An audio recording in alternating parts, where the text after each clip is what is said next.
Hello বন্ধুরা, মিষ্টি recipe and ব্লগসে তোমাদের আরও একবার স্বাগত জানাই। এবছরে পুরী ভ্রমণের সবকটা ভিডিও কিন্তু তোমাদের সাথে শেয়ার করেছি, যেখানে কিন্তু ছিল সুন্দর করে পুরীকে সাজিয়ে তোলার গল্প আর পুরীর সেরা মিষ্টি, আর সকালবেলায় বেস্ট ব্রেকফাস্ট, আর ছিল সি ফুডের সম্ভার।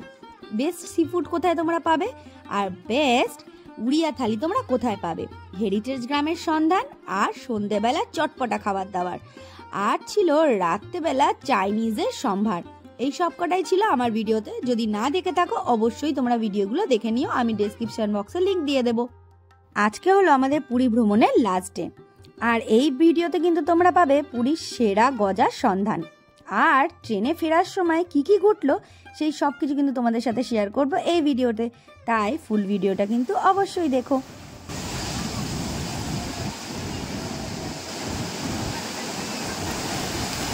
সকালবেলা 7টার সময় কিন্তু ছিল আমাদের চেক আউট, তাই তাড়াতাড়ি করেই বেরিয়ে পড়তে হলো।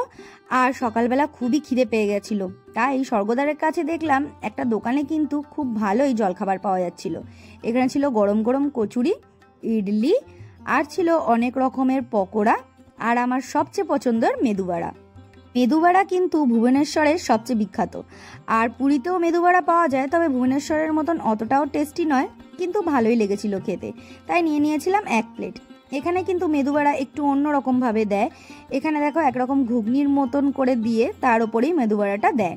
আর আমি যেটা ভুবনেশ্বরে খেয়েছিলাম একদম ক্রাঞ্চি ছিল মেদুবড়া, আর ছিল গ্রিন কালারের চাটনি, ওটাও কিন্তু দারুণ খেতে ছিল। এটাও নেওয়া খারাপ আমার লাগেনি, মোটামুটি ভালোই লেগেছিল। ঝটপট আমরা ব্রেকফাস্টটা সেরেই চলে গেলাম গজা কিনতে। গজা কিনতে গেছিলাম নৃসিংহর আসল যে দোকানটা সেখানে। এটা হলো পদ্মিনী লজের একদম নিচে। তোমরা কিন্তু নৃসিংহের অনেকগুলো দোকানই পেয়ে যাবে, কিন্তু আসল হলো ঠিক পদ্মিনী লজের নিচে, এটাই হলো আসল দোকান। অন্যান্য জায়গায় কিন্তু প্রচুর গজার দোকান দেখেছি, কিন্তু সবচেয়ে বেশি ভিড় আমি সবসময় এই জায়গাতেই দেখি। এখানে কিন্তু গজা ভীষণই ভালো পাওয়া যায়, একদম ঘিয়ে ভাজা গজা। যদি ভালো গজা খেতে চাও অবশ্যই বলবো একবার হলেও এই দোকানে ভিজিট করো, নিশ্চয়ই ভালো গজার সন্ধান তোমরা পেয়ে যাবে। আর এখানে বিভিন্ন রকম মিষ্টিও কিন্তু রয়েছে, আমার চেনা অচেনা অনেক রকম মিষ্টি, আর সেইগুলো দারুণ টেস্টি।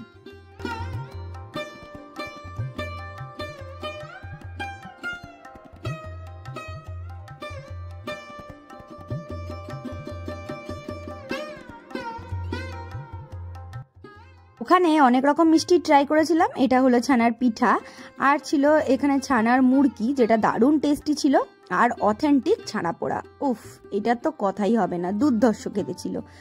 আর আমরা নিয়েছিলাম এখানে যে এই যে ছানার কেক টাইপের, ওরা এইটাও কিন্তু দারুণ করেছিল। এখানে কিন্তু প্রত্যেক কটা মিষ্টি দারুণ টেস্টি আর ভীষণ সুন্দর দেখতে লাগছিল। আমরা যতবার পুরীতে এসেছি ততবারই কিন্তু এই দোকান থেকেই গজা নিয়ে গেছি, তাই আমরা এখান থেকে এবার নিয়েছিলাম 2 থেকে 3 কিলো মতন গজা। এবার তো বাড়ি ফেরার পালা। তারপরে আমরা উঠে পড়লাম ট্রেনে। মনটা খুব খারাপ লাগছিল, কিন্তু আবারও আসবো এই পুরীতে, আমার ভীষণ ভালো লাগে পুরী। তারপর ট্রেনে উঠে তোজো দেখো কি খুশি, এবার তো বাড়ি যাওয়ার পালা, ভীষণ খুশি হয়ে গেল। এবার বাড়ি যাব। অ্যাট লাস্ট ট্রেন ছাড়লো পুরী স্টেশন থেকে। এবার আমাদের ফিরে যাওয়ার পালা, আবারও আমাদের পুরনো লাইফস্টাইলে, আবারও সেই থোর বড়ি খাড়া আর খাড়া বড়ি থোর, সেই সব কিছু নিয়ে আবারও চলা।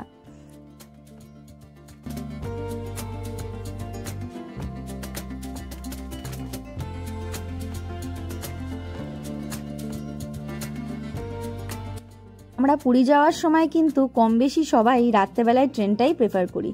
রাত্রেবেলা উঠে পড়ি আর সকালবেলা নেমে যাই, তাই বাইরের এত সুন্দর দৃশ্যটা দেখা হয়ে ওঠে না। এবার কিন্তু সকালবেলা আমরা ফিরেছিলাম, তাই ভীষণ সুন্দর লাগছিল চারপাশের পরিবেশটা। আমার এত সুন্দর গ্রিনারি পরিবেশ, একদম মায়া ভরা লাগছিল।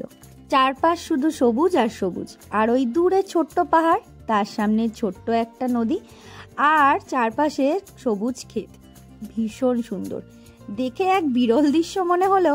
সত্যি এরকম জায়গাও আজকাল আছে। আমাদের কলকাতাতে এইসব কিছু বালাই নেই, সবুজের তো বালাই নেই, এখন হলো ফ্ল্যাটের জঙ্গল। আর এই সব ফ্ল্যাটের জঙ্গলে দম যেন কোথাও আটকে আসে।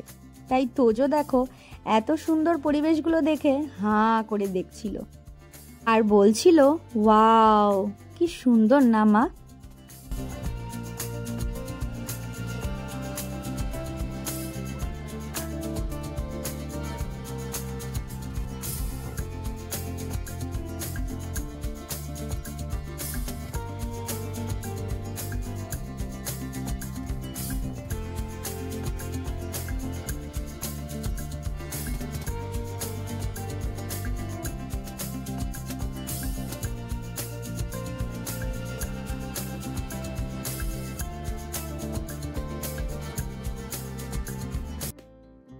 বাইরের এত সুন্দর পরিবেশ দেখতে দেখতে কখন যে দুপুর গড়িয়ে গেল বুঝতেই পারিনি।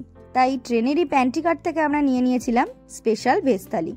আমি অনেক জায়গায় ট্রেনে খেয়েছি, কিন্তু বিশ্বাস করো এটা কিন্তু দারুণ ছিল খেতে।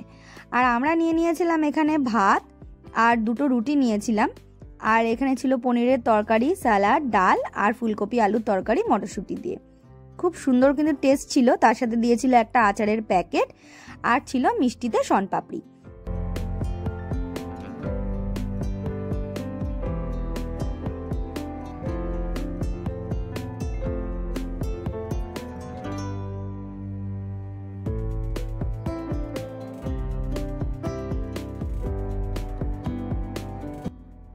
তারপর খাওয়া দাওয়ার শেষে তোজবাবুর জন্য নেওয়া হলো একটা মিষ্টি দই। দেখো তোজবাবু কিন্তু খেয়ে খুবই খুশি হয়ে গেছে।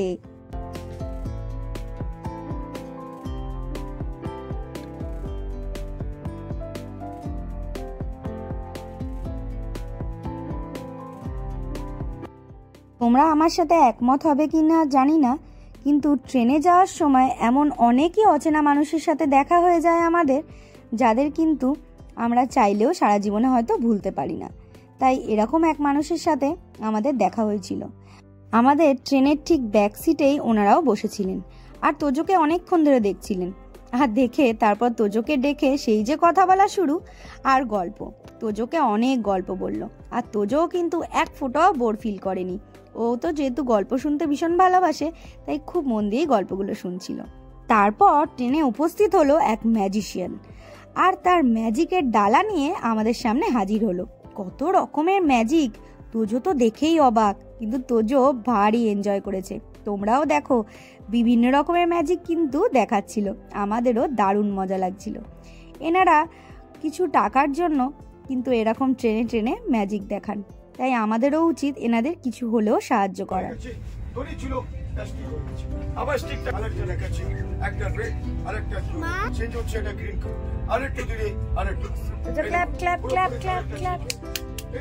ও my god, oh my god, thank you.